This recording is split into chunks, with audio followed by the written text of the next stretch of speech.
Vamos a iniciar con lo que yo les quería enseñar del multímetro. Para empezar, ¿cómo checamos que un cable no esté cortado cuando no se puede ver? Por ejemplo, aquí. Esto es un cable y tiene unas puntas.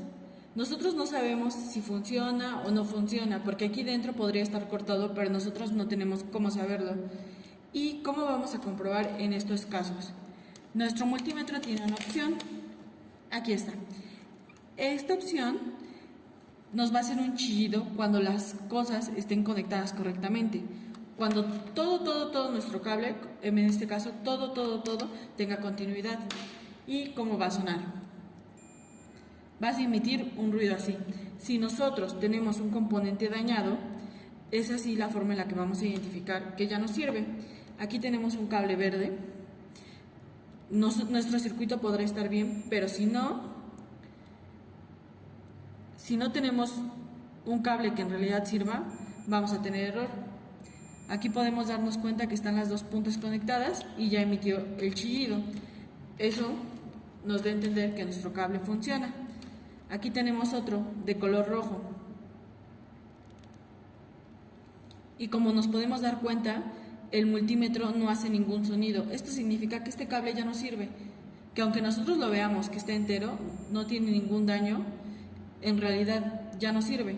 Vean, si yo lo extiendo, probablemente agarre, pero por ahí hay algo que ya no está haciendo contacto totalmente, y así podemos identificar un cable dañado.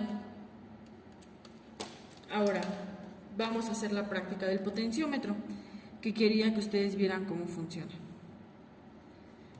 Un potenciómetro es una resistencia, entonces no tiene polaridad positiva o negativa. Voy a conectar esta punta a este lado del potenciómetro simplemente por practicidad para poderlo estar moviendo. ¿Cómo medimos resistencia? Aquí. Es de 5 kilos, entonces aproximadamente lo vamos a poner donde diga 200 kilos para que no nos hagan números tan grandes. Ahí está. Ahí estamos midiendo 4.8, pero acuérdense que estamos en la escala de kilos, entonces estamos midiendo 4.8 kilos. Y efectivamente, si vemos, aquí ya dio el tope y es lo máximo que nos va a dar nuestro potenciómetro, la máxima resistencia. Aunque ahí nuestro pot dice que es de 5 kilos, el valor máximo real que nos está dando es de 4.79. Si nosotros vamos haciendo esto, lo giramos, ya vimos que la resistencia está disminuyendo. Entonces, ya nos dimos cuenta que es una resistencia variable. Y aquí idealmente es ida a lo cero, que es lo que les decía, que existen resistencias fijas y resistencias variables. Por esto es que les llamamos variables, porque van aumentando, disminuyendo, y eso va a depender de nosotros. Y les digo que este podría ser un sensor manual. Ahora vamos a conectar el otro punto. Para demostrarles que no importa la polaridad, ahora este lo voy a poner en medio y esta punta la voy a tocar aquí. Aquí, a diferencia del otro, está de este lado al tope, el otro lado nos estaba dando los 4.8. Ahora vamos a girar al lado contrario.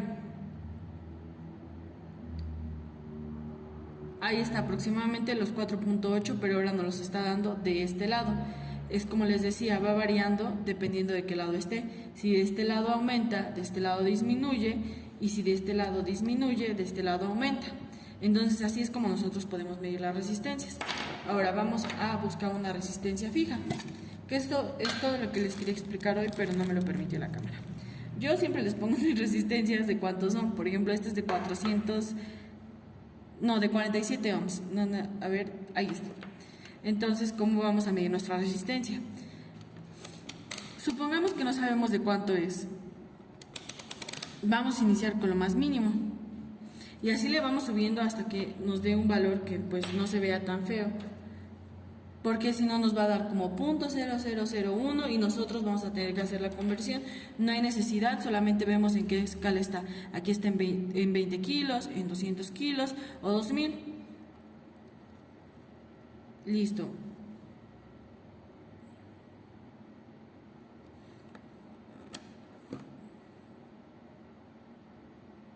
Ya vimos que aquí no nos marca nada.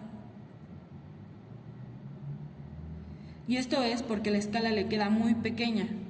Entonces movemos a la siguiente. Aquí está. Nos da 468 ohms. y de hecho creo que aquí era de 470, aquí había un 0 y así es como nosotros podemos probar nuestras resistencias. Entonces idealmente tendría que ser de 470, pero solo nos está dando 468. Les digo que siempre las resistencias tienen una tolerancia y nosotros podemos hacer los cálculos con ciertas resistencias, pero al final el valor que nos va a dar pues no es muy próximo. Aquí tenemos una resistencia de 47 ohms. Vamos a ver idealmente cuánto mide. Igual hacemos, la conectamos de cualquier lado en una punta de nuestro multímetro y en la otra aquí. Ya ven cómo aparece 0,52 aunque no hay un punto, porque lo ideal sería medirla en la escala más pequeña, ya que es una resistencia chiquita, y aquí ya nos va a salir libre el número, y hasta con decimales, que eso es lo importante, que nuestro valor y nuestra medición sea lo más exacta posible. Aquí tenemos 54.2 y nuestra resistencia es de 47, aquí podemos darnos cuenta que se pasa. Y así siempre va a pasar, las resistencias tienen una tolerancia, entre más grande sea la resistencia, la tolerancia va a ser más pequeña, pero en este caso, como la resistencia es muy pequeña, pues va a variar demasiado el valor.